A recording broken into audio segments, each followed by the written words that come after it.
Hey, welcome back to another episode of Historic Headstones in Norfolk. We are in Edenton, North Carolina, getting ready to rain again under a thunderstorm. We are at St. Paul's Churchyard in downtown Edenton. It's the oldest cemetery in the area. Well, graveyard, not cemetery. There's a big difference.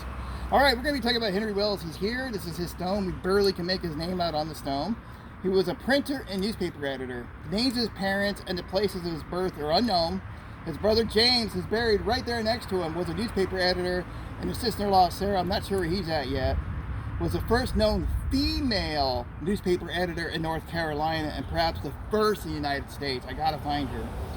In December 1787, on January 1788, several decades after the introduction of printing in North Carolina in 1751 by James Davis, Henry Wills, at the age of 23, succeeded Andrew Blandford as a partner at Abram Hodge in the printing business.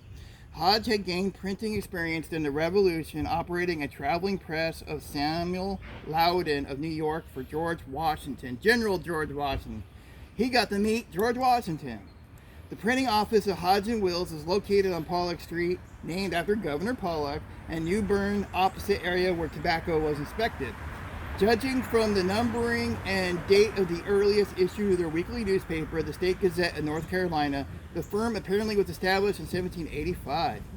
The paper was 8 pages or 2 folded sheets, and subscriptions cost 23 shillings per year. You gotta remember, it was still using some British currency. In the summer of 1788, the printing business was moved to Edenton, where the newspaper was continuing under the same title with the same partners.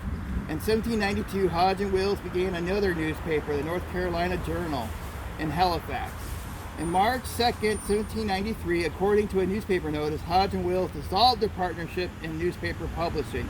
Hodge became the sole owner of the Halifax newspaper, and Henry Wills that of the State Gazette of North Carolina and here in Edenton.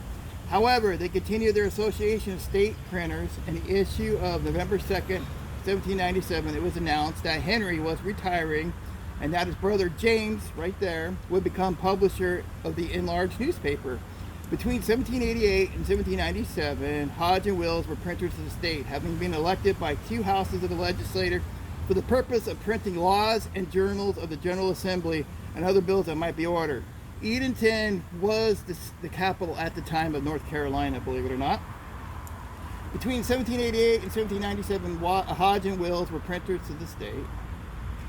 Okay, we've got that covered. As early as 1788, Hodge and Wills were selling books and supplies at their printing office. By 1789, they offered such items as spelling books, ink, and sealing wax. That's how they used to seal their envelopes back then, was with wax. In December 1794, Wills